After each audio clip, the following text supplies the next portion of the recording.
Meeting for November is in order, and we'll do a roll call. Fred Leonard, Here. Dave Basher, Here. Steve Brunner, Here. Bill Jenks, Here. Keith Durham will be absent. All right, are there any public comments? Apparently not. The short-term rental ordinance, the so-called Airbnbs, we addressed that at a couple of our meetings and tasked Michelle and Chris with making it legal. So they have given us two documents to look at. One is specific to the Airbnb thing, and the other one is where it's plugged into the rest of our residential utility stuff. So, Michelle, Chris? To clarify, it's already legal, there's just no Yeah, right. regulations on the books to allow us to police it in any way, shape, or form. Chris? Up to this point, if someone were to seek a permit, I would have said that it's a residential use. But by adopting specific regulations under a recent Pennsylvania Supreme Court case, it is now possible to treat these short-term rentals as a specific land use, meaning that we can treat it differently than your typical residential uses in the borough. So what this, again, as Fred said, there's two ordinances. One is an amendment to the zoning ordinance, and the purpose of that ordinance is to define what a short-term rental is as distinct from other types of housing, and then to second, identify where it would be permitted in the borough, and third, to impose some conditions on the operation of those uses. And this would apply prospectively, as all zoning amendments do, meaning that once a use is sought to be established in the borough, it would have to follow this ordinance. If there is an existing short-term rental use established at a property in the borough, that it would be grandfathered. In the second ordinance, Can we stop you for a second on this? One question on that. So, I mean, the one that comes to mind, 1700 block, Reading Boulevard. You know what we're talking about. Oh, that's not a short-term rental in this sense. What she's been doing there is attempting to convert it to a boarding house, which would not be permitted under this, and is a violation of the Uniform Construction Code, which is why she's been issued multiple violation notices for zoning, for Uniform Construction Code, and for property maintenance. So this would not apply to Not her. apply to that. She Okay. would have to rent the entire house out to a group of individuals or a family, and her not be living there. that's right. I mean, there's things that are similar but are different. And a boarding house is a place where you rent a room. A bed and breakfast is a place where the owner resides in the property and you stay, overnight or for a couple of nights. You don't have a kitchen. It's not that different than a boarding house. The short-term rental is where someone takes the entire property and occupies it for a short period of time. And that's what makes it different than the other types of residential uses. So Chris, as a zoning thing, does this need to go to our planning commission and Yes. county planning commission? The process of enactment will be Borough Planning Commission, County Planning Commission, council, public hearing, and then enactment.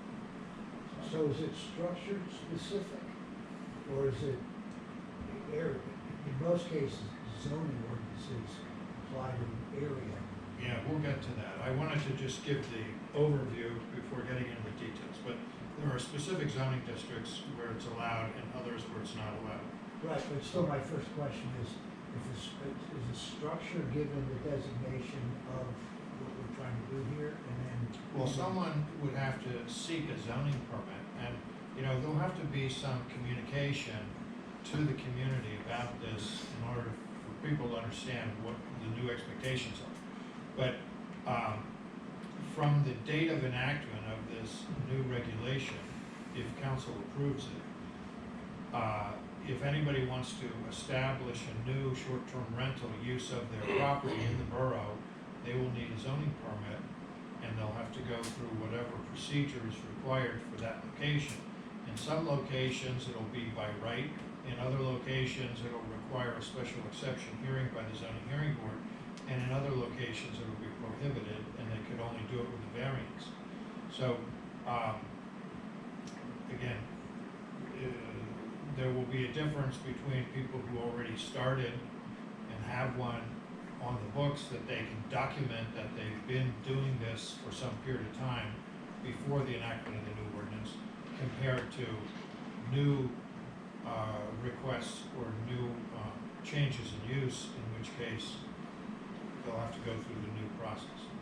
So if I wanted to turn my house into a bed and breakfast right now without this, I would have to come here to Borough Council and ask them if I can turn my house into a B&B? Well, my opinion is that today, because we don't have this ordinance on the books, that a short-term rental is just like any other residential use. If residential use of your property is permitted under current zoning, then you don't need a new permit to have this use of your property. I'd actually go one step further. You said bed and breakfast, you're talking short-term rental. To me, as a zoning officer, those are two different things. Yeah, they're not the same. I'm So, saying. Ron, if you wanted to do a bed and breakfast, not permitted by right even today.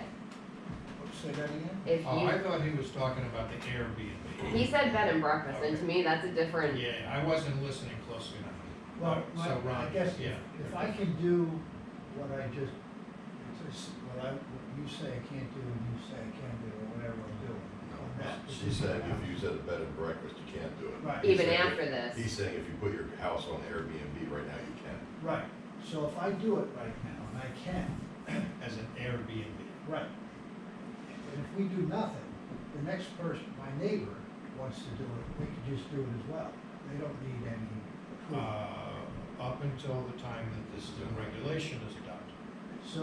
So if I get to do it, and then you adopt a regulation, Yeah. then just my house is grandfathered, or the area that the zone? No, it would be apply? property by property.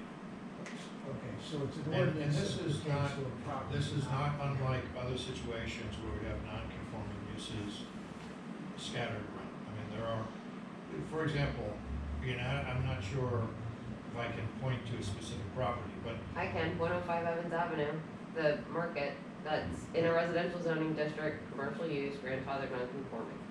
right. So there are non-conforming uses in the borough. There's a ton of non-conforming uses in the borough. Yeah, that, Well, our that's club been- that's is been there before non-conforming. Yep. you and I were born. Anchor grew up in Freeville. You're right. Now, is the underlying There's some thing, shelves in there in the grocery store. Right. 75 cents an hour. is the underlying thing, the concept that Pennsylvania requires all municipalities to zone for all potential uses, so this is an effort to control it as opposed to amending it? Yeah, I mean, I haven't heard in our discussions about this topic that the borough wanted to prohibit them. And that isn't an option. I mean, the nearest you could come to prohibiting them would be to only allow them in the industrial district, for example. I mean, that's where you put your sex shops and things that you don't really want to have at all, but you need to, under the I Constitution. understand that. I'm thinking ahead. There will be somebody that objects, that they find out that we're now allowing this and there's, oh my God, my life is ruined. But we We were, need to have already established a baseline of defense and say, hey, we can't say no, this Well, is control. That's true, but, and again, we don't have anything on the books right now. So the door is open. this is a step to regulating it. Exactly. And I'm just We thinking did ahead look with at this, this. we come up with like 12 or 15 addresses that people Existing advertise? laws. Well, we were guessing at addresses, cause you don't get the address until you actually book the Airbnb. Yeah. But, yeah, I'd say there's at least a handful or two floating around there now. Is Airbnb a monopoly or is there more one? No, there's more than There's one. Verbo. It's just, it's like Kleenex instead of tissue. And you're not gonna see the word Airbnb anywhere in these ordinances, because that's not a technical term, that's a trade term. That's right. So what we call this is a short-term residential rental. That's what describes it, and then there's a definition that goes with that. Is there any difference between furnished and unfurnished? Now, I don't know that anybody would do an unfurnished short-term rental though, it's only for 30 days, I mean, that's the max, is 30 days. So, I don't know why anybody would take a place that's unfurnished for 30 days. 30 days for what? That's the definition of short-term rental, is up to 30 days. It's available for So, rent. anything that's over 30 days is an apartment. So if you wanna rent your house out and go to Florida for 5 months, That's not a short-term rental. where are we putting, are we starting some crazy march to Borough Hall to see what, who can do it and who can't? Because right now, nobody knows except the secret. If somebody went to Florida for 5 months, they could do 5 of these things maximum. Right. Okay, that, 30 days each. so you'd have to, well, that sounds like a pain, in the ass. You have to kind of do That's every the, month. that's the That's the purpose goal. of these The things. alternative is, Ron, they get a rental permit and rent it for the full 5 What I'm trying to months. say is if there's 12 of these in Wyomissing now, and this is advertised, we could have like everybody in Wyomissing wanting to do this, and we could be looking, be the police to find out whether you have 2 30-day leases or 130 and Well- skip a month and then come back in and do it again. And it sounds like a pain in the Well, ass. the intention is not to treat it the same as the apartments. You know, the longer term rentals, we need to have your rent roll and we need to have a copy of your lease, as part of the rental inspection ordinance. The intention with this is that we don't, require the same amount of information for each rental activity. Instead, if your property is classified as a short-term rental and you get a zoning permit for a short-term rental, then you need to keep a record of all your occupants that the borough can have access to at the property. You need to post rules and regulations and notify your tenants of what those regulations are. And they are the same regulations that apply to apartments, but it's not the same process, so that we are not involved in as much, you know, tenant by tenant oversight with the short-term rentals as we are with the longer-term apartment rentals. Well, you will be though, because No. you're gonna require it by law. We're- when you pass we're this going- ordinance. There is a different track. I mean, the ordinance that amends Housing. the housing regulations has some different requirements for short-term rentals compared to longer-term rentals. And those are, like I said, with the normal rental situation, the landlord's required to provide us with a copy of their lease, showing that, like who their tenant is, and that they have gotten the tenant to sign the special addendum to the lease regarding the Disruptive conduct. disruptive conduct, okay? Right, but when you So, say housing ordinance, now you're describing what this housing ordinance does or will Yes. do. No. Because it doesn't exist yet, right? No, the housing, you have a rental inspection ordinance already in place. The borough's been doing these rental inspections for years. And part of those regulations, and this was, I don't know, 2 years ago, we added Oh, this, That went in 2015. 2015, okay. So a couple of years ago, the borough added a whole section called disruptive conduct that required landlords to have every tenant with a lease sign an addendum to that lease that says, you know, if the police get called to your property too many times, the lease will terminate, that kind of thing. Right, but is this ordinance required, but I'm trying to, I understand what you're saying. You're saying, here's what you have to do if you have this. How many people rent out their properties and come in here and ask to sign this thing that you're describing enforces these regulations? The borough does it now with the How apartments. do people know how to do it?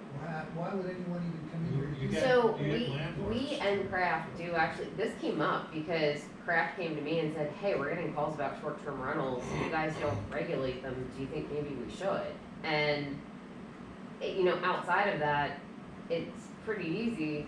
Like, we did at a prior meeting to just do a search on Vrbo or Airbnb. You can narrow them down pretty easily by the picture, and then you just go back to the property owner once this ordinance is in place and say, well, how long have you been doing this? You know, we've also gotten some complaints here and there from neighbors, you know, my neighbor's doing this aside of me, can't you do anything about it?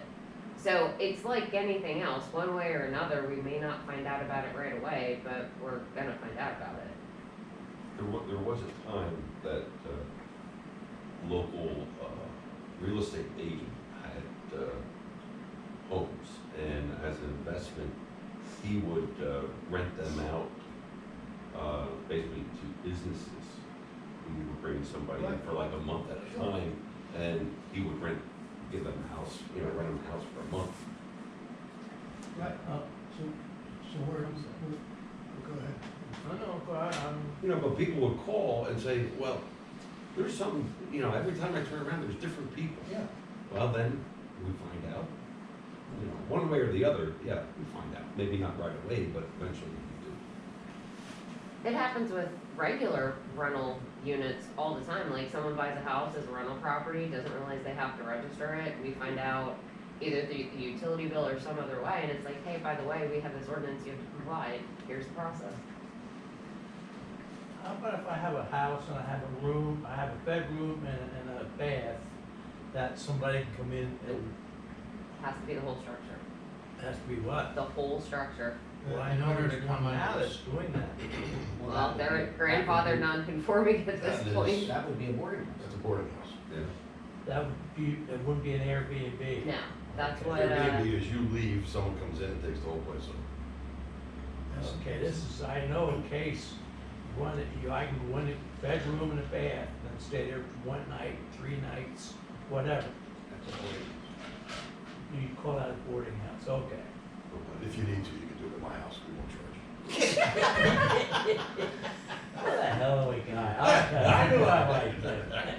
and to be clear, Chris wrote this, so it has to be, that you can't do this if Dave and Michelle wanted to Airbnb their apartment unit at Wyomissing Square, you can't do that. It has to be a single family home. It has to be a dwelling with only one occupancy dwelling unit in it. So even if it's, you know, single family semi that's broken into 2 apartments, you can't long-term lease the first floor and short-term lease the second floor. Or you can do, I think you can do an Airbnb, I think I've done it, up in Ithaca, they have a house that people live in, and then they built like they turned it, a garage into an apartment above a garage, and we stayed in one of those. In-law quarters. Yeah, in-law quarters, I guess. Yeah, there you go. So But they in, rented that out, I don't know if they treat that as a separate structure, I mean, I'm sure it's a separate structure, but I don't know how it's registered with the local municipality. different zoning, I mean, we would not permit something like that here, because anytime you have detached residential quarters, like, I'm just thinking of different variances the zoning hearing board has granted over the years for something like that in terms of dwelling within a even attached garage. There's always a condition that it can't be used as any type of rental property, short-term, long-term, anything. And I would consider at that point, if it's totally separate, now you have a two-family. Like, now you have two-family use in a zoning district likely permitted for single family only, so not permitted. I've done it in this. So how about this thing you just mentioned, somebody's renting, some doctor comes in for 6 weeks and he's place to stay, you rent it out, what is that, what category is that for? That's an apartment use, or it's a rental of a house. If it's a house, then it's just it's more than a short-term rental, it would just be a house rental. But if, I don't know, Businesses were doing this, okay, because it was cheaper than putting somebody up in a hotel for a month. They still do it. Yeah. Yeah, well, I mean, there's kind of like no harm, no foul. What's the problem? Are we creating an issue to solve when there's not a problem? What we're trying to avoid is, not the businesses of the world, we get that, but someone just rents an Airbnb next to you for New Year's Eve, and they rent it for 3 nights, and they have a blowout party. Darren decides he's gonna have a party, invite 20 of his best college buddies down at Wyomissing, rents an Airbnb, has a blowout party, meanwhile the neighbors are miserable. That's the stuff you have to look for, we're not trying to So we penalize. avoid that now, we just do it ourselves. We don't let somebody else do it. But I mean, listen, this year I've gotten experiences with Airbnbs. I did it once, it was fine. I've been to other places where, at other schools where they say that it's a disaster because it's just a weekend worth of parties and then they leave. Place is trashed, which is a homeowner's problem, but the neighbors suffer. I think that's what the ultimate goal here is to Yeah, is to I avoid get it. that kind of short-term I rental. get it, but do we have that environment to require this type of regulation? Nothing don't says have we couldn't colleges. have that environment. How could we do it? Why missing kids wouldn't have Airbnb stay and go to school? in the Penn out- State, Well, you got all the they're already colleges. doing their problem over in Spring Township, right? and Wyomissing, Seven Oaks. I don't necessarily think that many college kids are staying in Right, these Airbnbs because they can't be more than a month. right. It's the riffraff that comes with it that are the problem. Yeah. Well, the other piece I think we're not talking about here is we regulate and inspect long-term rentals because the inherent safety issue of them being somewhat transient in nature. So you have someone who's coming in and living there for potentially 6 months, a year, maybe longer. Well, now you have somebody coming in and staying at a property for 30 days or less who has no idea where, like fire extinguisher is, where the means of egress are. You know, we don't know if that property is up to code in terms of, is somebody actually creating bedrooms where they meet code requirements that somebody could get out in case of a fire? So this covers the safety aspect too of, you have someone staying in a dwelling unit for a short period of time, you wanna make sure the minimum life safety requirements are in place for whoever's occupying that structure. And this is part of that, cause a rental inspection is required once a year. I could picture someone getting wind of this, if they thought about it, if I'm not here, if I'm not here on the 4th of July, and I live on the parade route, what a great place to rent your place out for a weekend. And if you get 20 college kids piled in there, it's gonna be a hell of a party. As long as it throws a good 4th of July party. With fireworks this year. Damn. That's my point, I mean, listen, I I don't want, agree. I don't, There you go, Dave. I don't want my neighbors renting out to 5 college kids or to, Oh, damn. right, so be it, but I think the goal here is to avoid that type of problem. Yeah. Makes you wonder about the Idaho situation. Yeah? Yeah, that's really weird. I mean, that was an issue last year, I think, even in Ocean City. They had a party on the 2nd floor, they just rented it for a weekend. The whole thing collapsed and the whole area was trashed. Right, but it still comes down to, when you put this in effect, you now have to advertise, because people that are looking. Like any other ordinance, yes. But No, what I know, we're but trying, I'm what we're trying to do nobody's is, gonna go try to rent your neighbor's house for the Fourth of July and have a house full of kids with a party and you not know about it. I mean, that's like, really? Am I missing? Somebody's gonna commandeer the Campbell's house next to me and I'm not gonna know something about it and come over here? how would you know if they put it up on Airbnb? Unless Well, you're looking on Airbnb. because if there's 15 people there that I don't know, Well, then what can you do about it though, after the fact? Now they have 15 people, they're drinking and throwing beer cans into your yard. well, I understand that, but if they can do it, then there's gotta be some advertising out there to tell people, you can't do what we're suggesting might happen around here. That's what this does. We're advertising this ordinance to do it. Yeah, well, I haven't read a lot of ordinances the last few years, you like, read the newspaper to find out there's an ordinance. So you're part of a council You meeting. could say that about any ordinance. Ron. Yeah, Well, I know, but You if can say that, you I can were say to that go about to any Florida for ordinance. 6 months, What do they say about ignorance? It's not an excuse. all right. well, I I mean, don't and have to enforce. I get what you're saying. I understand what you're saying, but at the end of the day, we have godforsaken number of ordinances, and I bet less than 1% of the residents have read 2 ordinances in their life. What the hell's another one? But now at least we can say to our constituents, saying, hey, we tried this, we're trying to stop this from happening. It hasn't happened much, if at all, but we're trying to prevent it from happening. We're being proactive instead of reactive. I think it's a good thing. Ron, and in the case that we adopt this and something, if somebody throws a wild rager on the Fourth of July parade route because somebody Airbnb'd their house, we find out about it, and then we go back to that property owner after the fact and say, hey, you obviously didn't know this ordinance existed, but if you're going to continue to do this, here are the requirements, and you have to comply. Should there be a fine for that incident? No, I'm not gonna fine somebody for doing something they weren't aware they had to comply with, but that's where, once we're aware of it, here's your written notice saying what the requirements are, what you're required to do.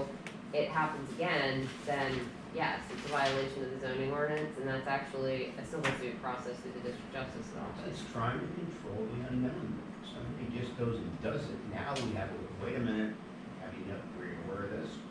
And it's a control. Well, it's gonna be interesting with all the examples of things we just threw out to compartmentalize each one of these specific types of behavior that are going to be regulated and what they are, because we're confusing Airbnb with Airb or not a B, or Boarding house. here, boarding houses, apartments, short-term rental, long-term rental.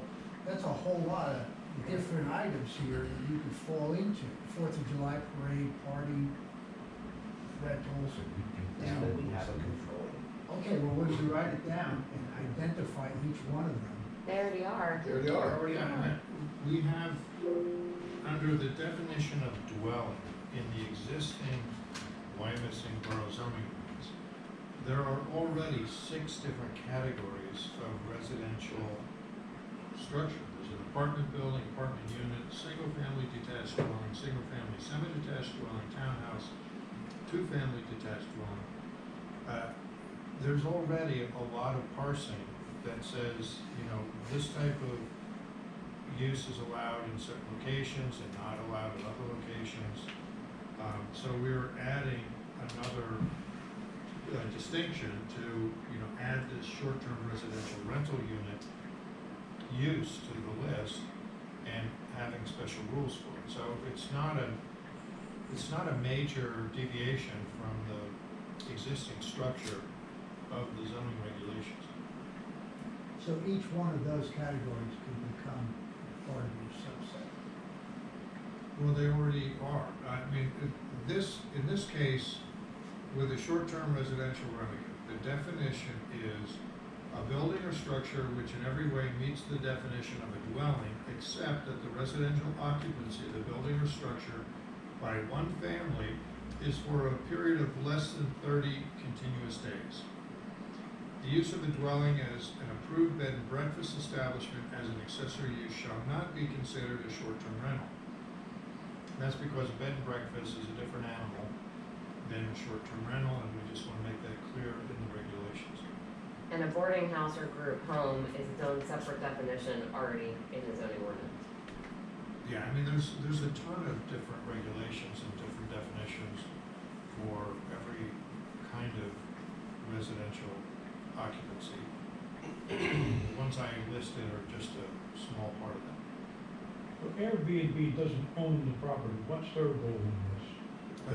They're like the They're like me as a real estate. They're like the realtor. They're the platform both the owner and the tenant go through for payment, for advertising. Cause they're a nationwide, actually, I would say international established company. Association. Yeah. They would be a factor though in notifying people of the rules and regulations or for their money. There's been, I don't know in Pennsylvania, but I know there's been some legal challenges across the country as to Verbo and Airbnb's requirements in terms of notifications, local municipal regulations, things like that. Yeah, I don't know. I mean, I would look to Airbnb or any of those types of agencies to be responsible for ensuring that the property complies with local regulations. That is My handled, that's experience- handled through the paperwork between Airbnb and the property owner. Yep. It's just like, if you look at one of my listing contracts, sell a house and I put the sign out front, there's verbiage in there that we're not responsible for damage, we're not responsible for this or that. That's Yeah, I can see the Airbnb, it's an organized thing. My experience with Airbnb was just sign out saying you're not gonna ruin anything, give them a check, and that's about it. Yep. So do you want to actually walk through both of these ordinances and? You mean we haven't? No. I didn't even get through the overview, but, you know, why don't we spend a little time talking about what's in the ordinance? Michelle reminded me last week when I was working on this that we had had a prior discussion about where we would allow this type of use in the borough. And she provided to me a copy of the meeting minutes from It was June. June, a couple of months ago. And what was discussed at that time was that the short-term residential rental would be allowed by right in the C1 zoning district of the borough, which I guess is generally, is that a portion of Penn Avenue? It's neighborhood commercial, so it would be the north side of Penn Avenue, 800 all the way down to the 1500, so the Do-Si-Do side. And it would be the west side of State Hill Road, AKA the Berkshire Restaurant side, going from the bell tower all the way out to Mr. Beer. Okay, so And within, there's a very small 3-block area, by 4th Street, that's also C1. And the intent there was residential's permitted by right in C1, as are smaller, like restaurants, offices, service establishments, retail, things like that. So you already have a little bit of that mix between commercial and residential, that the impact of an Airbnb by right would likely be less noticeable. so that means that within that relatively small portion of the borough designated as C1, if someone applies for a permit, they can get a permit from the zoning officer, and they have to comply with all the conditions that relate to that use. In addition, what we had discussed at that June committee meeting was to allow by special exception, meaning that you have to go to the zoning hearing board for approval, the short-term rentals in the R1, R1A, R2, and R3 zoning districts. So that would be substantially all your residential districts where you have existing houses, but only if the zoning hearing board grants approval. And as we know, that process requires notification to each of your neighbors so that they would have to, they would be made aware of your application to the zoning hearing board, and they could come to that hearing and raise objections or concerns. So the process is difficult, or it's more difficult to get approval in in any of those residential districts. But it is still considered a permitted use, but it is not permitted by right. It's only permitted if you go through the special exception process and are granted that special exception by the zoning hearing. So that was one of the things that I wanted to talk about today, was where these uses will be allowed, to make sure that the committee is on board with what had been discussed in June and what was reflected in the minutes of that June meeting, that we would allow these uses by special exception in the residential districts of the borough. Is that still the committee's position? It's fine. Yeah. No, this is simply a matter of it's happening anyway, this is an attempt to control it. Right, so, that's the key thing, is that, there is an absence of regulation right now. By putting in place the regulations that we're gonna get into, the borough would have tremendously increased ability to manage these uses in the borough compared to the current situation. So, we just talked about the districts. We talked about the definition of short-term residential rental, which is a building or structure that in every other way or in every way meets the definition of a dwelling, except the occupancy is 30 days or less. Okay, so then the ordinance goes through what I just described to you about listing in the special exception sections of each of the residential districts, the short-term residential rental unit, allowing it by right in C1 district. And then we get to a new section 628 of the ordinance, which is the specific regulations in the zoning ordinance that would apply to the short-term rentals. The very first one is one that Michelle touched on. You can't have one of these in an apartment building. That regulation says no more than one short-term residential rental unit may be located in a structure, and a short-term residential rental unit may not be located in a structure which contains more than one dwelling unit. So basically, it has to be a single or a duplex, but it can't be an apartment building where you have these uses. And I think the intent there, again, is to not have an unreasonable impact on neighbors. And in an apartment building where people are in close quarters, the likelihood of having negative impacts on the entire building is much greater. The next section, or paragraph of that section 628, provides that the rental unit must comply with the Pennsylvania Uniform Construction Code as adopted by the borough, and that the applicant has to submit a report to the building code official demonstrating that the short-term residential rental meets the requirements of the code before issuance of a zoning permit. So that goes to all of those life safety issues that Michelle was talking about, to make sure that this is going to be a safe unit. So there is that initial inspection prior to the issuance of the zoning permit, but then under the other separate ordinance, you repeat that process on an annual basis to get your rental permit effectively for the Airbnb that shows that you continue to be in compliance with all those construction code regulations. Then there is a section of the new section 628 that includes all of the information that is required to be provided to the borough as a condition of the special exception application, and that is to identify a local contact person who can be reached on a 24-hour basis, so that we have somebody who's responsible for this property other than the people who are actually renting it for the short period of time.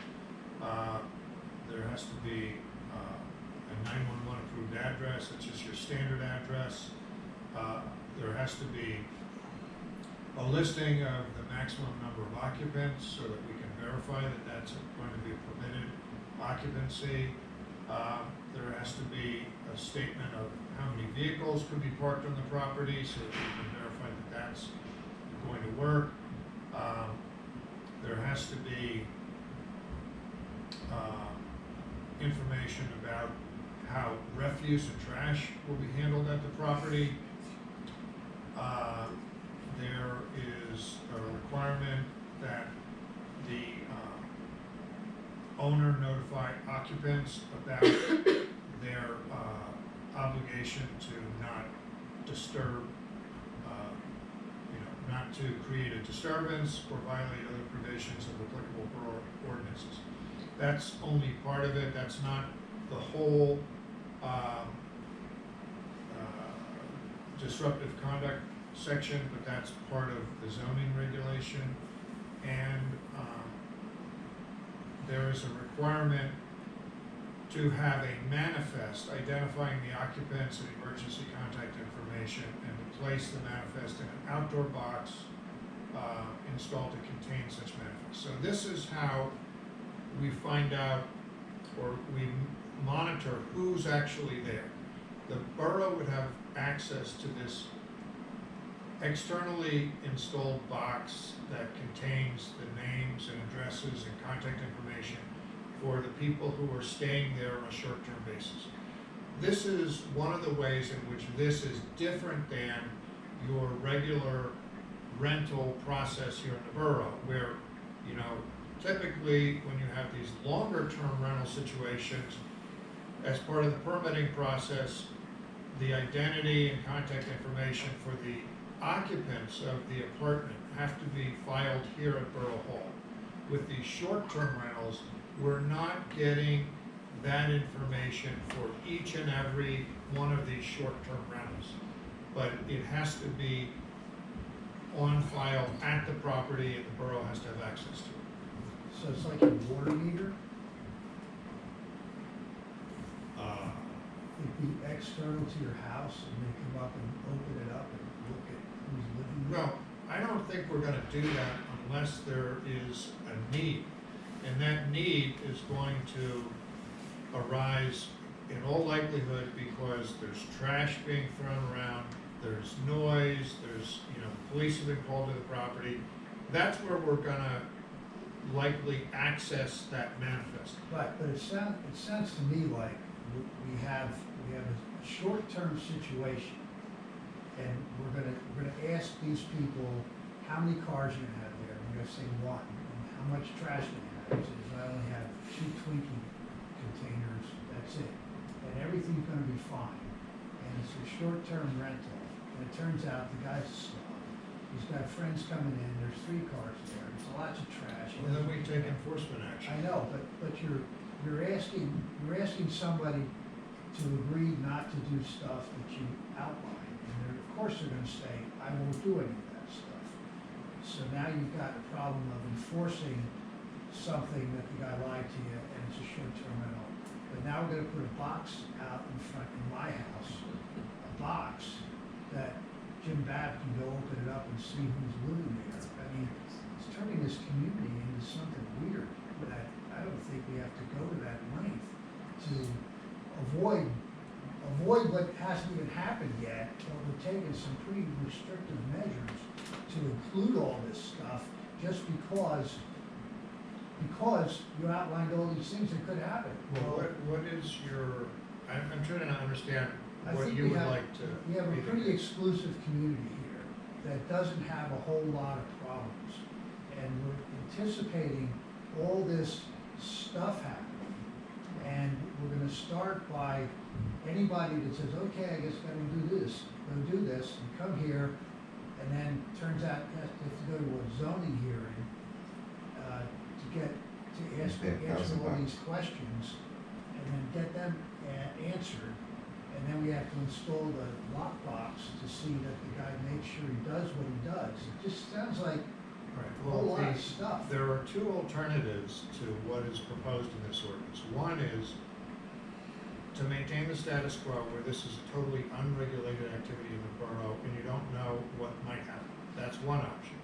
The other option is to prohibit them everywhere except in the industrial district, where you might have a non-conforming house in an industrial district. We don't have any- none, so now it's exclusionary zoning. Yeah, so we gotta find a district that's very small and doesn't have other houses except for non-conforming houses, and there is where you allow it. So which of those two alternatives would you prefer instead of what is proposed in the draft ordinance? I guess I prefer to be educated as to what our restrictive zoning application of the law allows people to do or not do as it currently sits.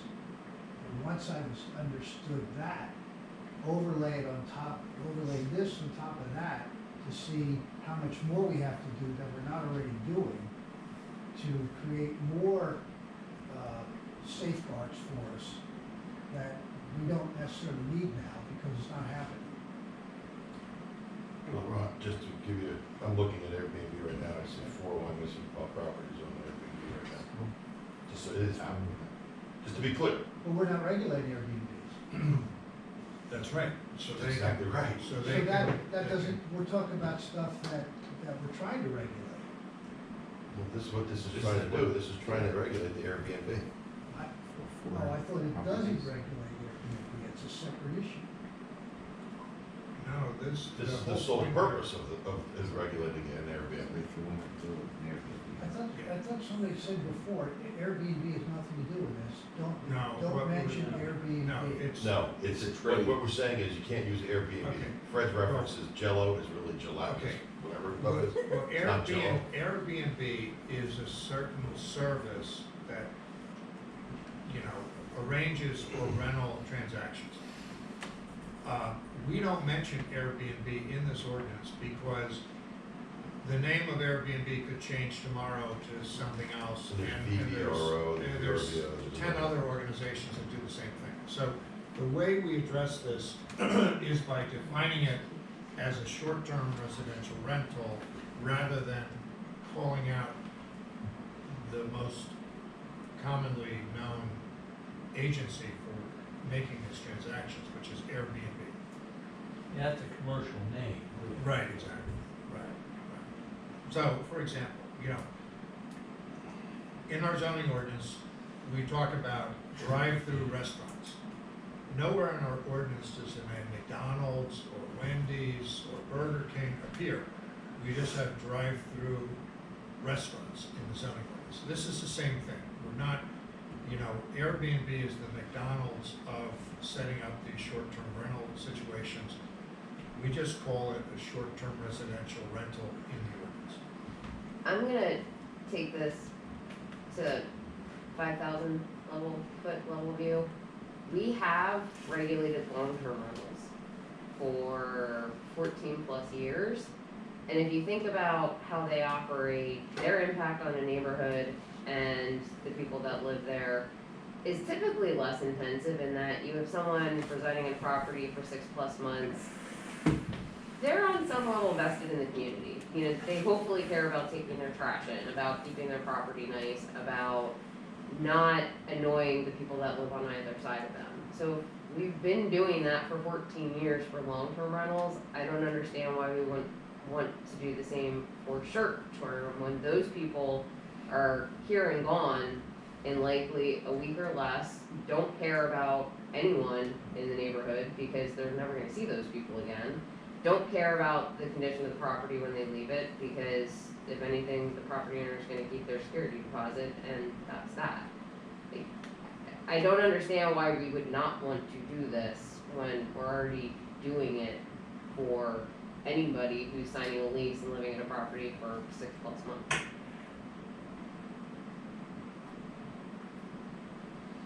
And that's why they wanted to rent it in the first place, 'cause it's nicer. What else do you wanna say, Chris?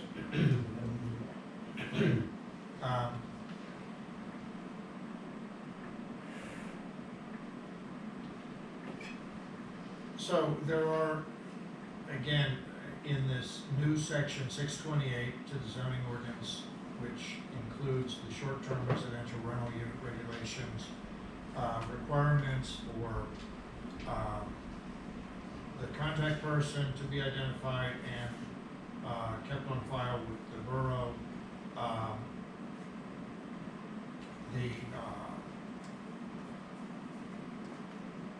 There's a requirement that they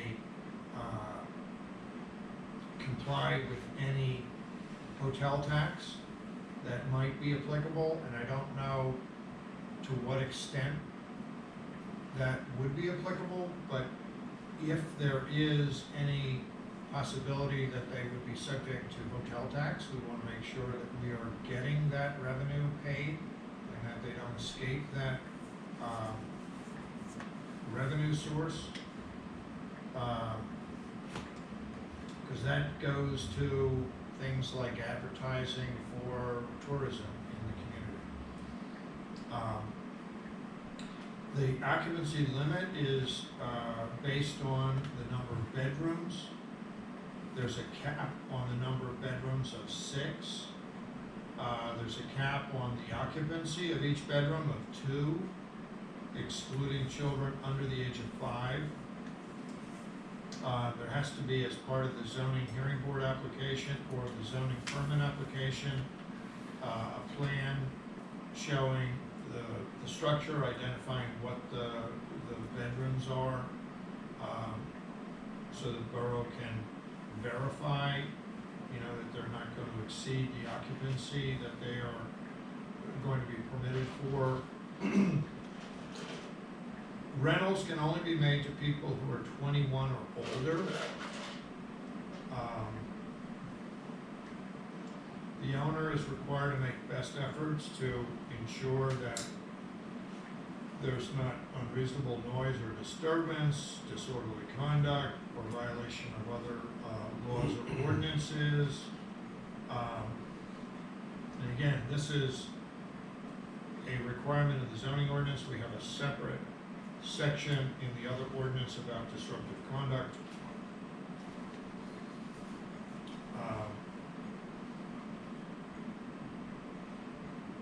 The owner, if the borough notifies the owner that there have been problems at the property, the zoning ordinance requires the owner to make best efforts to prevent the recurrence of that kind of disturbing conduct.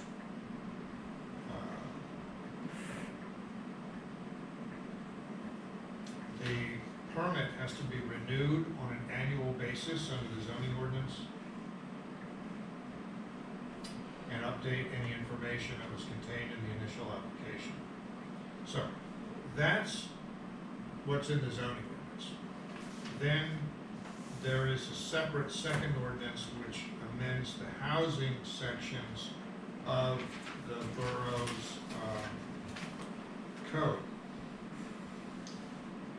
Part of this is to get into the details about the annual inspection and the disruptive conduct regulations that already apply to apartment uses, and to make the short-term rentals subject to an annual inspection, just like every apartment in the borough, and also that the occupants of the short-term rentals would be subject to the disruptive conduct regulations that also apply to long-term rentals,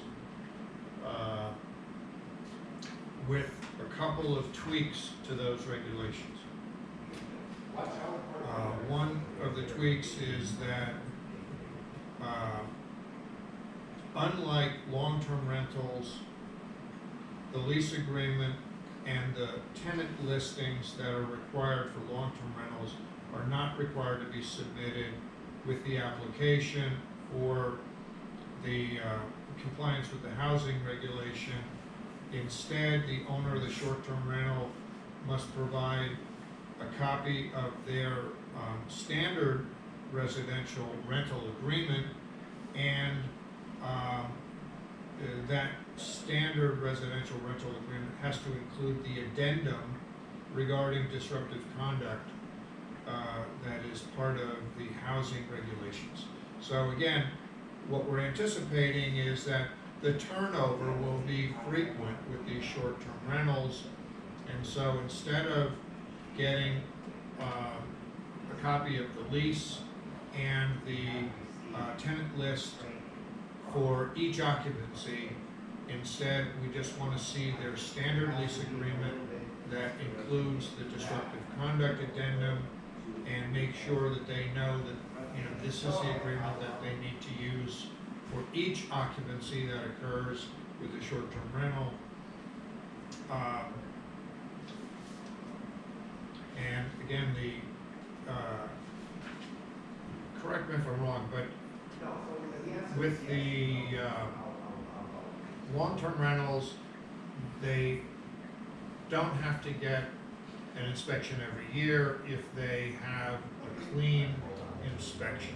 Actually, so long-term rentals, we inspect every 2 years. If they have 2 consecutive clean inspections, so we inspected them this year, we inspect them again in 2024, there's no issues, they then go to a 3-year cycle, not a 2-year cycle.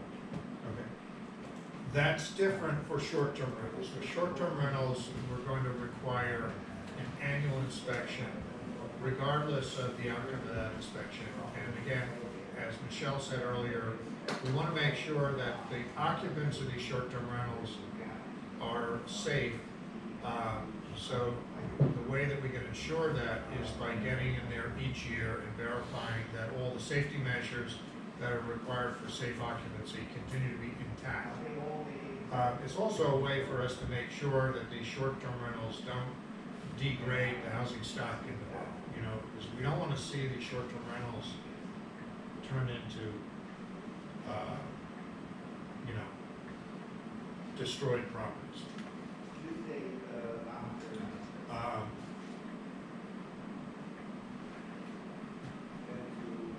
I don't think there's anything more I want to say. I've said a lot already. Are there any questions? The only thing I would say, in addition to what I've already said, is we've provided a copy of these regulations to Craft Code, who assist the borough with the enforcement of the apartment inspection process. Just want to get their input, make sure that if there's any enhancements that they can recommend, that we take it into account. And they also do, I mean, they represent 18+ municipalities, including other ones that are. Are there other municipalities who are doing this? Yes. Like I know Kutztown has one in place, more like your college towns, but that's kind of what prompted them to come back to me when they started getting calls and saying like, hey, do you want to do something about this? Because we represent other municipalities that do regulate.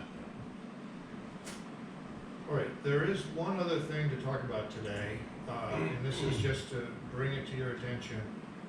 There's another zoning amendment that Michelle and I have been talking about, and since this short-term rental ordinance is an amendment to the zoning ordinance, it is always more efficient to add any other zoning amendments that the borough is considering to the same ordinance in order to eliminate duplication of costs for advertising. There has been an ongoing challenge for the borough to regulate off-street parking at the works. And there is litigation that is pending between Kevin Timochenko as the owner of the former Arrow building and the owners of the property, what we call Wyomissing Industrial Park property. It's not just the works, it's the whole thing over there, Wyomissing Industrial conduct, right? So, in order to short circuit a couple of things. Number one, the requirement that Wyomissing Industrial Park get a new variance each and every time there's any change in occupancy in there in order to adjust the off-street parking requirement. We tried to come up with a regulation that we could address that in a simpler way without requiring a new variance hearing.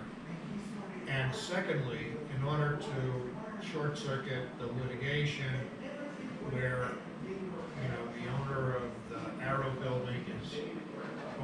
challenge each one of those variance applications by Wyomissing Industrial Park and gum up the works, so to speak. No pun intended.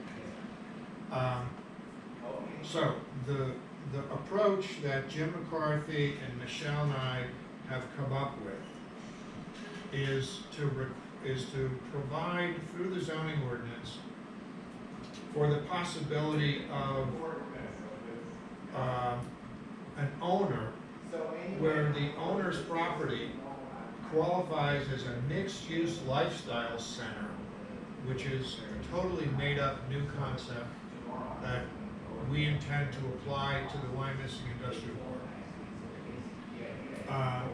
To get the borough to review their zoning, off-street parking requirement through the submission of a traffic engineer's study and proposal, and have the zoning officer and the borough engineer, including the borough's traffic engineering consultant, who is, we have had on call a traffic engineer for a number of years. We actually have an agreement with them. They are the appointed traffic engineer. Okay, so we have an appointed traffic engineer who would assist the zoning officer in evaluating this traffic study and traffic proposal to determine whether it is adequate for the uses that are proposed at a property which is classified as a mixed-use lifestyle center. So, what is a mixed-use lifestyle center? It's a use that includes a combination of at least 5 of the following 7 uses. 1, office with ancillary storage. 2, personal services with ancillary retail. 3, personal fitness training studio or gym. 4, restaurant with or without bar. 6, amusement use. And 7, light manufacturing of personal service goods.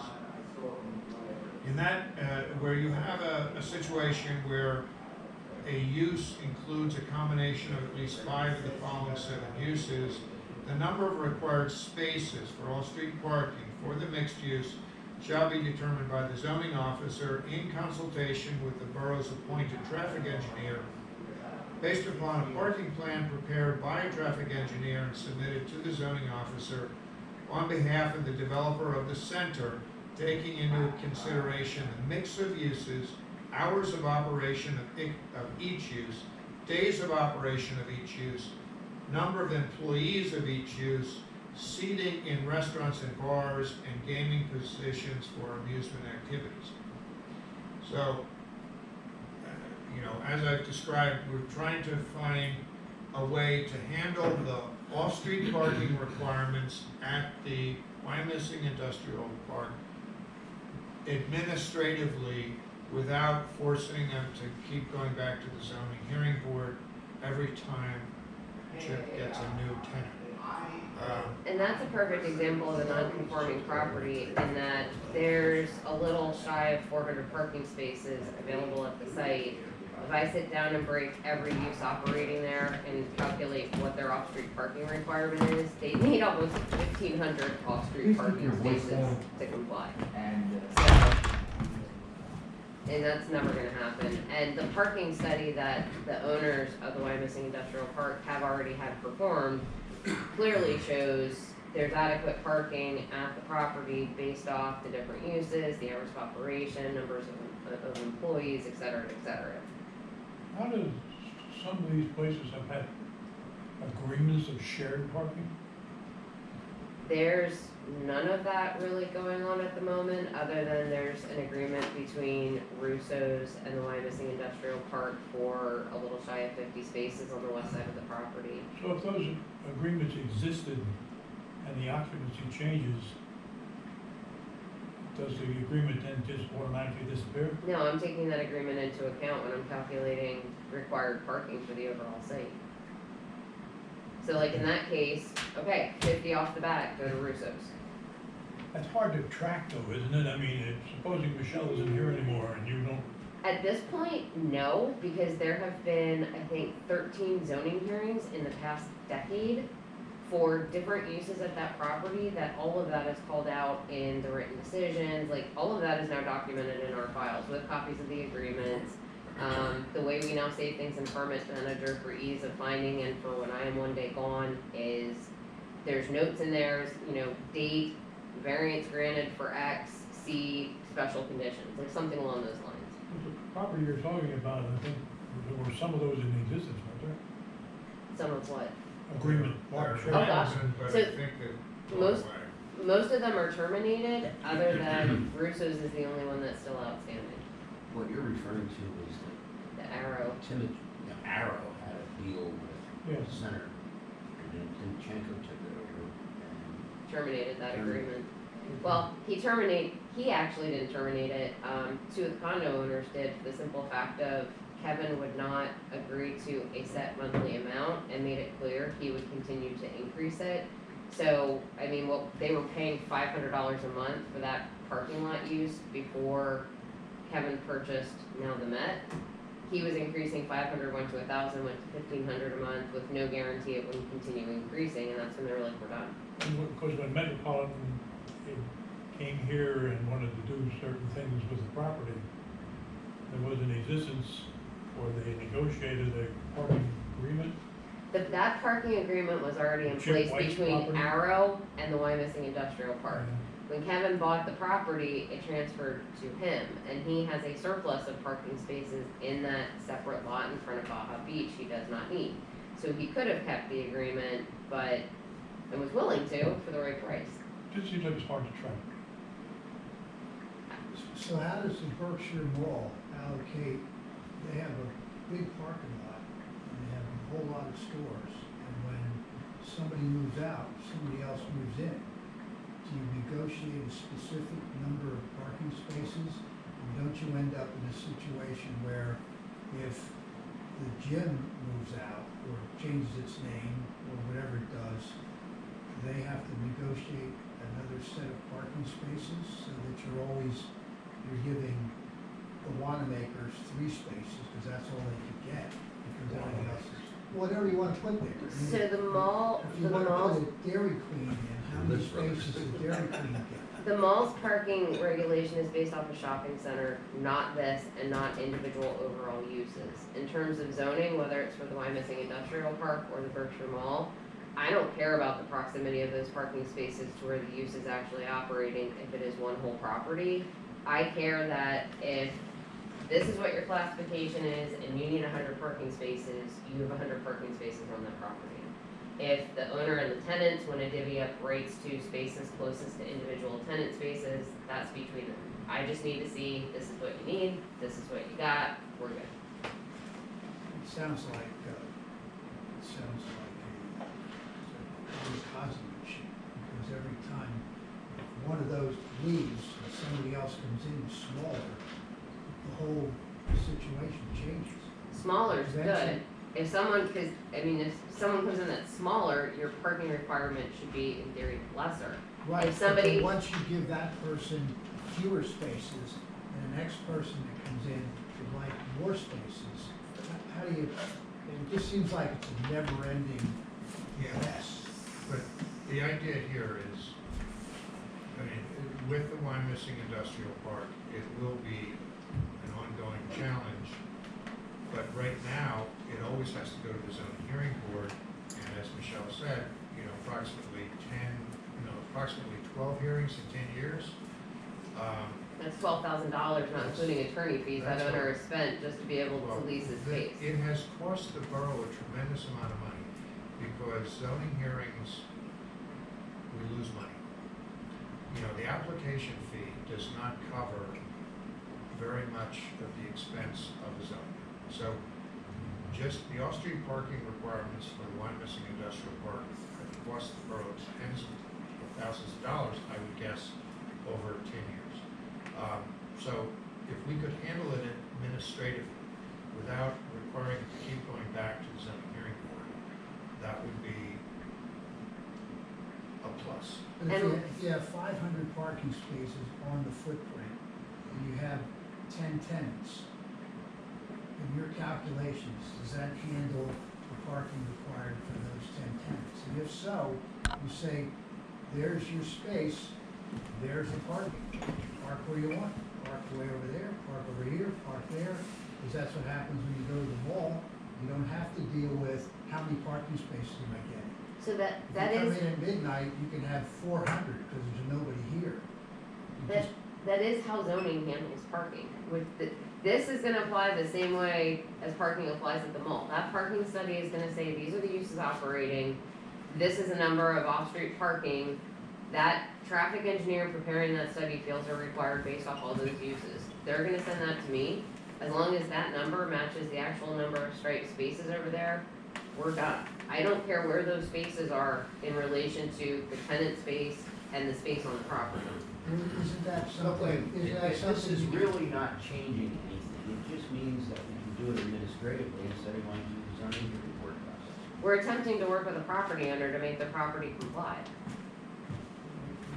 It's a simplification. I have two questions. One is, how does Chino fit into this? I still to this day don't know what they do. They manufacture, yarn, like knitting materials. So they actually make something. Yes, we Googled them because we didn't know what they did either. Yeah, so, And what if they decided to, hey, this looks like fun, let's put a restaurant? So it would be a use permitted by right in that zoning district. You can remember we rezoned the whole site to C2 back in, I think it was 2019, 2018. And as long as that and 4 of those other uses are operating at the site, you'd probably, So you'd need a new parking study If because they did something like that, which is more parking intensive than what they they're need doing a new parking study. now, will it work? That's, the owner of that property is gonna have It would to have to hire a be- traffic engineer to do a parking study to show the change from light manufacturing to a restaurant But with, if your, my thing is, if we're looking at it in its totality, does this, impacts Chip White, because now Chip wants this. somebody else is gonna want some of what he's currently using, or? well, I just wanna make sure that in the future it works. well, we do not control the private legal relationship between the condo unit owners over there. That's between them. What we can control is to say that from a zoning point of view, if there's a change in use over there, we have a process to evaluate whether it's going to work or not. But, you know, so if somebody wants to turn Chima into a restaurant, they have to do 2 things. Number one, they have to figure out if that fits into their condo relationships with the other unit owners. And the other thing they have to do is to come and get a permit from the borough that says that their off-street parking is going to be added. But that's a negotiation between these condo units. Yeah. And that's- Chip is not a condo owner anymore. Yeah, he sold. Well, but somebody has control. I thought Boscov's owned that property. No, it's made up of 5 different condo owners. No, I mean the Chima property. Didn't he Yeah, come in here Chi- and ask us to give him that property? Chima owns that. I mean, Chima owns that condo unit within the borough property. Does it put an onus on this zoning officer? And is there a right to appeal the decision of the Yeah, I mean, any permit decision is appealable to the zoning board.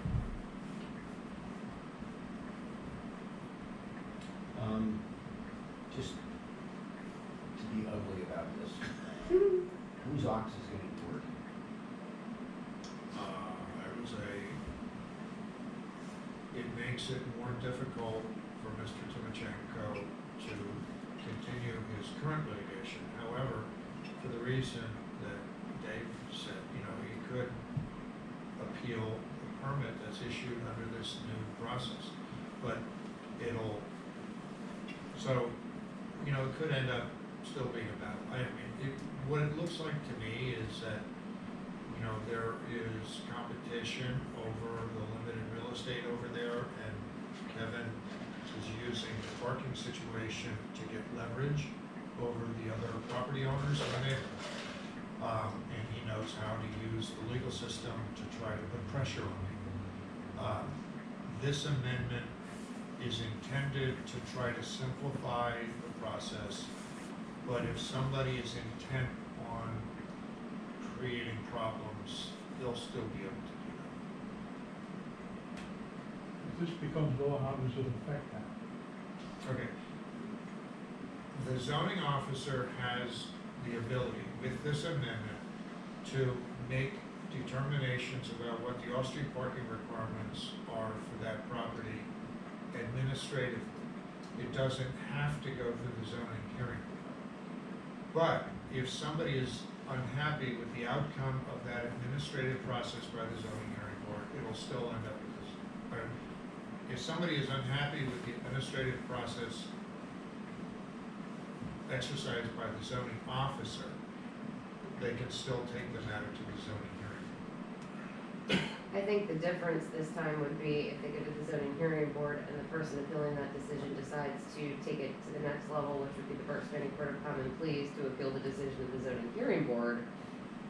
The parking study prepared by the traffic engineer is much more likely to stand up on appeal than just some testimony by property owners and tenants saying, oh, these are hours of operation, here's some pictures. And also, it's very important to say that with the current process, the Wyomissing Industrial Park has to show a hardship as part of their case to the zoning hearing board, because the literal application of the current off-street parking regulations requires thousands of parking spaces. So the legal standard of a variance is very high, and that's what gives the neighboring property owner a way to challenge any decision by the zoning hearing board regarding the off-street parking situation under current regulations. With the proposed amendment, it takes away the requirement for a variance, which means that you no longer have to show a hardship, which is a technical legal requirement under Pennsylvania law. So, if you only have to show that the zoning officer reasonably interpreted the traffic engineering study, and that traffic engineering study was created using generally accepted engineering standards, that's all that would be reviewable by the zoning hearing board. You no longer have to show a hardship of the property in the technical legal sense, which means that it's a lot easier to get approval for under this new procedure, what the zoning hearing board needs to review. It's a lot easier for the owner of the Wyomissing Industrial Park to satisfy the legal requirements than under the current system.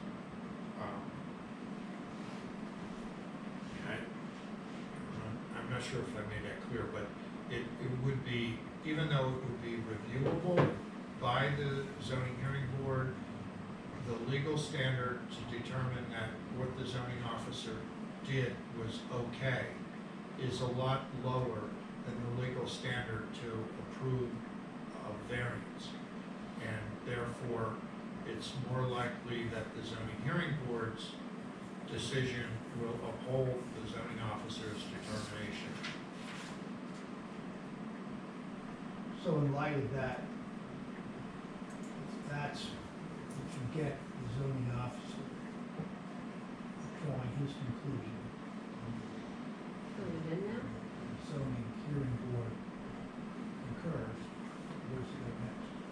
Well, zoning hearing board decisions are reviewable by the Court of Common Pleas, but again, if it's an easier legal standard for the zoning hearing board, it's also going to continue to be an easier legal standard at the Court of Common Pleas. So the chances of a successful appeal are much lower with this regulation as compared to the current situation.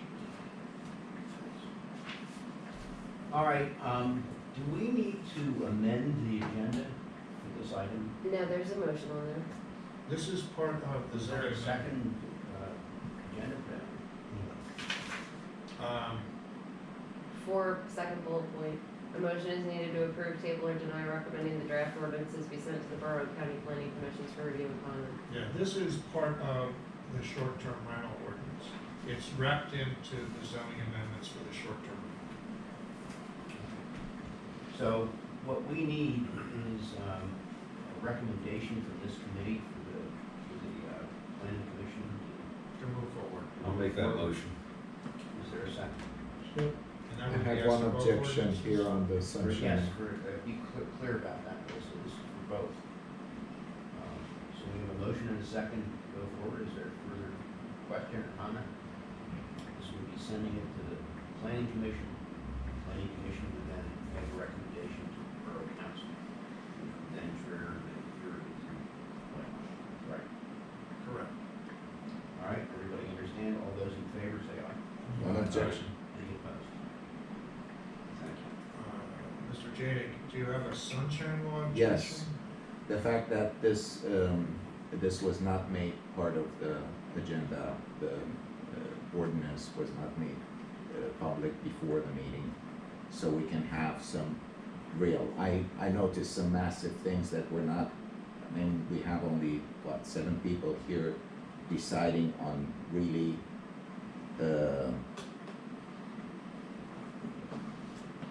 on regulations that would change this tremendously, how people will be able to, do their business, use their homes in the borough. And I've noticed some serious things. For example, use the term, you can only rent it to a family. You have not defined what a family is, so We it do means that. else, we. But in any case, that was on the Sunshine Act. I'm not gonna elaborate. I think that this should be made as a part of the agenda so that the public can comment and we can have a constructive discussion other than only you having that proposed ordinance. And, we're just here sitting and we can comment on anything because there is no portion to comment after we see the ordinance. That's that's my objection. Thank you. Chris? Well, there will be multiple additional public meetings at which the same topic will be discussed. This is I understand, and then, but that again does not solve this, because you do not put these as part of the agenda, so there is communication. It's a matter of structure. It's on the agenda. No, the ordinance to be attached to the agenda, you're saying about that, then the public doesn't know We what don't- you're planning to We do. don't have a legal obligation to share the ordinance until it's been discussed by the committee. Yeah, but that, you only do the minimum legal thing as opposed to do what, because we're talking a lot about common sense. I think he addressed your comment. It's fine. Where are we getting a debate here? But it's, we patiently listened and noted. And I appreciate it. Noted the objection and feel that we are on the proper track. So the ordinance will now, proposed ordinance rather, will now go to the planning commission as any ordinance would for their input and discussion. And I was thinking as we were having our initial discussion, when we get to the next council meeting and the economic development report is asked for, I will briefly mention what this is about and ask perhaps Chris to join in that. And that would be an effort, that would be that'll be a new one too, but that would be an effort to make sure the other members of council know what's going on and the public and as a obvious side. Well, keep in mind, Fred, we'll be talking about this at the December 5th Planning Commission meeting, which will be part of that same, Right. yeah. So it's just that I want to get it out. Any member of council who will be asked to vote on this knows what the heck's going on before they're asked to vote. Jana and Keith are the only two. Jana will be, she's typically at Planning Commission, she's on the PC, so it would just be Keith. So We'll do it right. So I have a question. It says recommending the draft ordinance be sent to the borough and county planning commissions for review and comment. Is there more than one of these things going on here?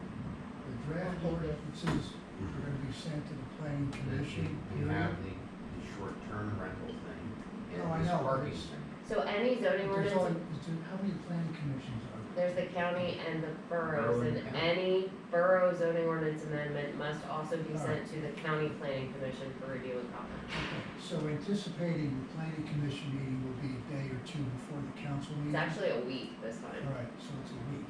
So when that planning commission meeting takes place, everything we just did this morning will be done again to some extent. Essentially. So how do we make that more productive in terms of having everyone's buy-in?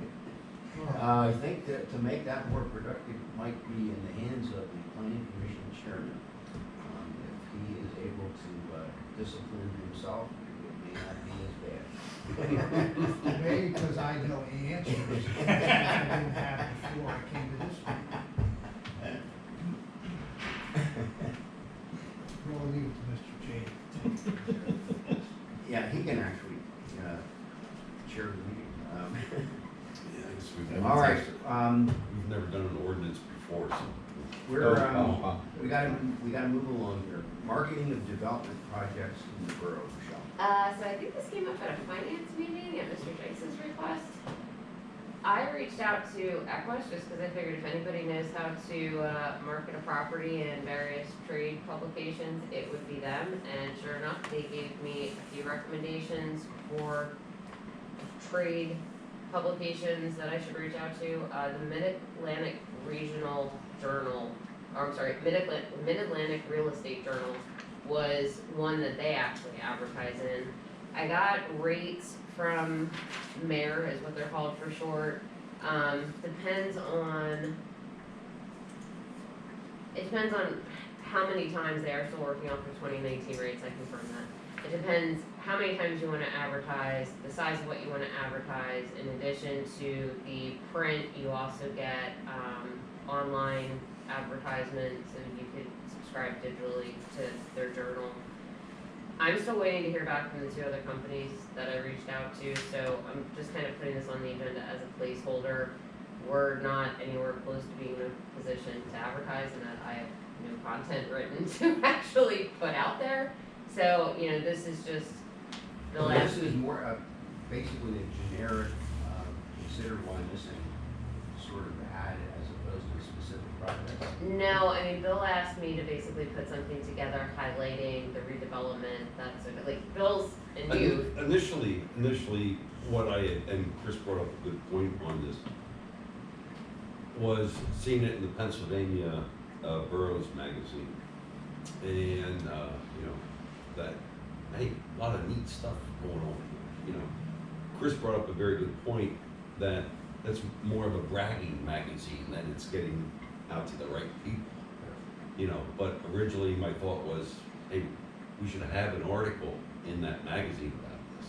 Well, I think we deserve an article as an editorial thing, but the Right. audience for that publication are other municipal people who agree. They don't want it. They'd rather have the development go there. Right. As far as doing any type of quote advertising, we're too, we're not near there. Okay, we need to, We're better off putting something like that on our Right. website where people can go and look. Yeah, I mean, keep in mind, we got pressed multiple times in the Reading Eagle. John Wilbert and I were interviewed, my God, that was like 3 or 4 years ago, when the Met came online and the knitting mills was starting to get off the ground. There's been subsequent articles about Wyoways and just other things, so we have gotten press, but it's more regional press. And Right. a lot of the, simply the way things happen is word of mouth between developers. John Connors from Brickstone got involved with Jeff Edinger at a Christmas party or something. And that led to the Wonderson Square project. John Connors talked to the guys at Equus, which was the initial contact to bring Equus under the table. And now we've got 2 of those major voices saying, hey, here's a place to consider. So that word of mouth thing in the real estate business is worth holding. But everything's good, so we'll continue to have that conversation. Anything else on that subject? No.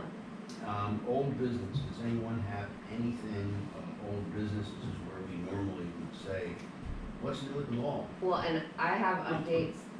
Dave actually gave me a list of properties he wanted an update on. That said, I have a 10 o'clock inspection. This meeting never goes this long. So I wasn't anticipating how long it's lasted, to say the least, when I scheduled that. I don't want to not do this list justice. And I actually have several updates. There's 1, 2, 3, 4, 5, 6, 7, 8, 2 that I added. There's 10 properties on here to give you an update on. Can we do it in infrastructure? Unusual, and that's gonna be a long meeting itself, but yes, we could. Finance. Is there anything of particular note or interest or whatever? Particular note, I met with Kevin Hughes, who purchased the island at the Knitting Mills. Very long story short, he's not figured out access, he's gonna need the help of Norfolk Southern in some way, shape, or form. And he was not aware that he could potentially develop it under 3 different sections of the zoning ordinance, so now he's looking through his different zoning options. Well, and alongside of that, have our friends in Harrisburg, consulting wise, been able to drum up any potential spots for bridge money?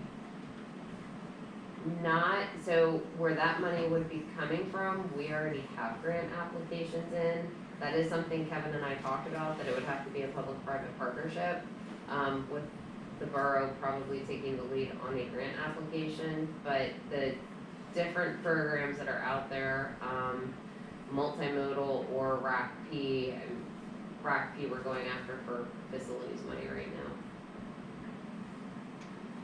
Doesn't sound good. No, it's still rolling. We do, and we do have, I've spoken to Schweink's office, I've spoken to commissioners, we have some other people that'll lend their weight to it. And part of our problem is our success. So we, somebody out and say, wait a minute, why do they keep doing it? Instead of us. So any other old business? No, I'll save this list, I'll give you an update, but I'll also save this for the January meeting. Yeah. That's fine.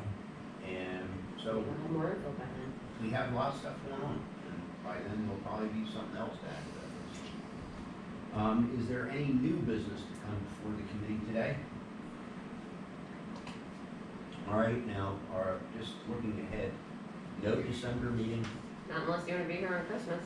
and it has not been rescheduled, so no meeting now until the January regularly scheduled meeting, which would be, what, Whatever the last Thursday in January is.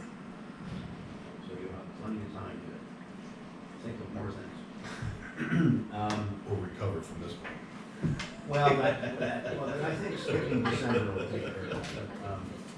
Is there, anything anybody wants to say for the good of the order? If not, we will stand adjourned. Thank you all. Happy Thanksgiving. Thank you. There's a good point. Do you know anything about restricting trucks in the 900 mile line? Talk to the chief